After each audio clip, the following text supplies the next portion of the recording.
नमस्कार दोस्तों, अभी 3 अप्रैल 2025 को सुप्रीम कोर्ट ने एक बहुत बड़ा फैसला दे दिया है और सभी को अचंभित कर दिया है।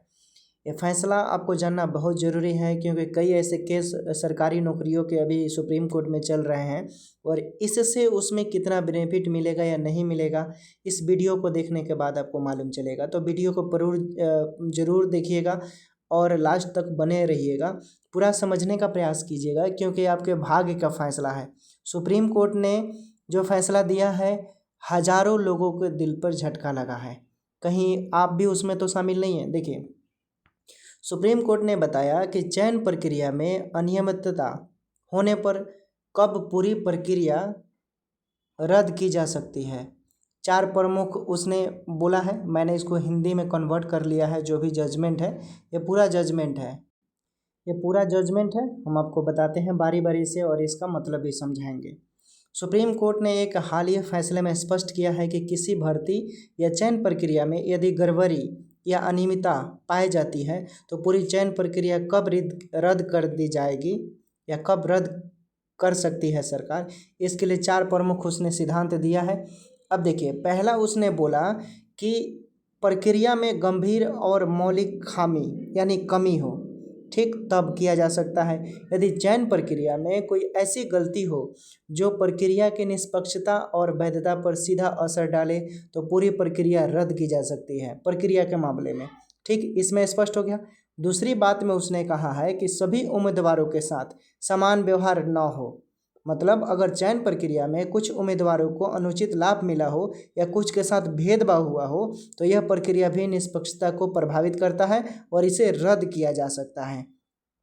तीसरा में सुप्रीम कोर्ट ने अपना स्टेटमेंट दिया है, पूरा सिस्टम भ्रष्ट या पक्षपातपूर्ण हो।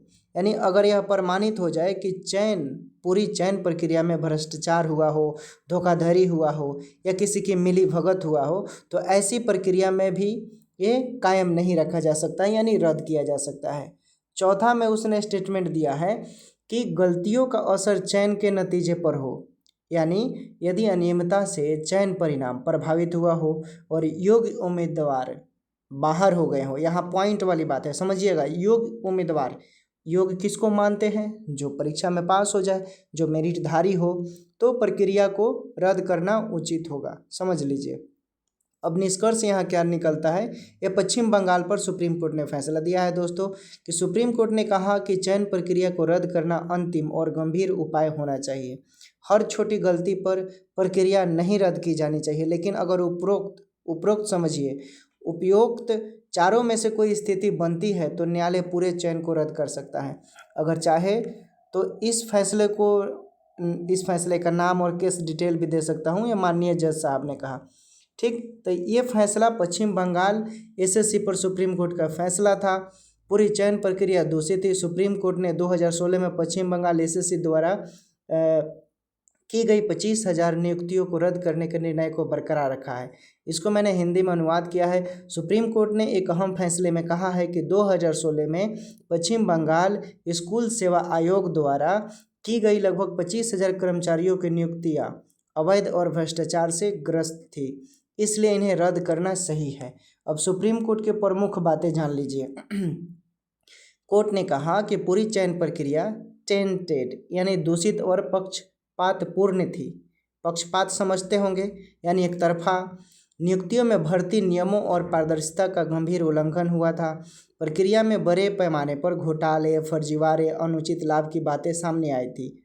ठीक, अब हाई कोर्ट का फैसला, जैसे पश्चिम बंगाल हाई कोर्ट ने जो फैसला दिया उसी को सुप्रीम कोर्ट ने बरकरार रखा है। यहाँ पर कलकत्ता हाई कोर्ट ने इन नियुक्तियों को पहले ही रद्द कर दिया था।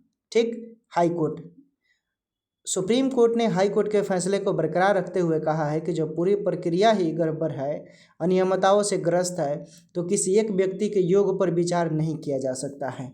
अब समझ लीजिए क्या होगा आगे या क्या हो सकता है। राज्य सरकार को अब नई भर्ती प्रक्रिया निष्पक्ष और पारदर्शिता के साथ तरीके से शुरू करनी होगी ताकि योग्य उम्मीदवारों को मौका मिल सके। अगर आप चाहें तो इस फैसले को केस नंबर या मुख्य बताए उन्होंने।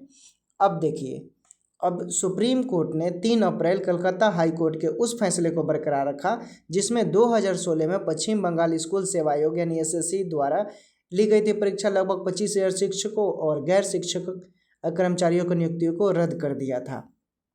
अब देखिए मुख्य बातें। सुप्रीम कोर्ट ने हाई कोर्ट की उस जांच को सही ठहराया जिसमें कहा गया था कि चयन प्रक्रिया में धोखाधड़ी हुई थी और यह इतनी बुरी तरह से दूषित थी, इसे सुधारा नहीं जा सकता। ये सब जजमेंट सुप्रीम कोर्ट का है, मैंने हिंदी में अनुवाद किया है।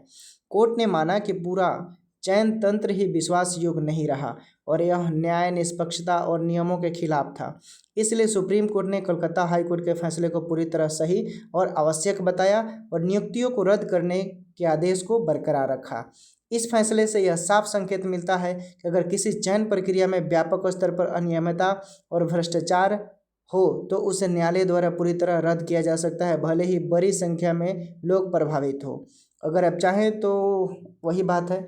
अब देखिए, अब यहाँ एक चीज़ समझने वाली है दोस्तों कि ये जो जजमेंट है, आपको क्या लगता है कि क्या इस जजमेंट में तो स्पष्ट हो रहा है कि अगर धांधली हुई हो, भ्रष्टाचार, पक्षपात की बात आती है तो बहाली रद्द किया जा सकता है, पूरी चयन प्रक्रिया को रद्द किया जा सकता है। लेकिन जो केस आप लोगों का सुप्रीम कोर्ट में चल रहा है, ऐसा तो उसमें धांधली नहीं हुआ है और न ही किसी के पास एविडेंस है और न ही ऐसा कोई इसको लेकर रीट किया गया है। यानी स्पष्ट है कि यह बहाली क्लियर नहीं होगा, यानी जजमेंट जरूर निकलेगा। अब इंतज़ार करना होगा, चूँकि ये मेन इसको रद्द इसलिए किया गया कि इसमें स्पष्ट क्या धांधली हुआ है। आप लोगों के केस में कोई धांधली नहीं हुआ है और उम्मीद है कि जल्द ही आप लोगों को कुछ अच्छा जजमेंट मिलेगा, सब चीज़ ठीक रहता है तो। ठीक है दोस्तों, तो मुझे लगता है कि सभी लोग समझ गए होंगे। Take care, bye bye.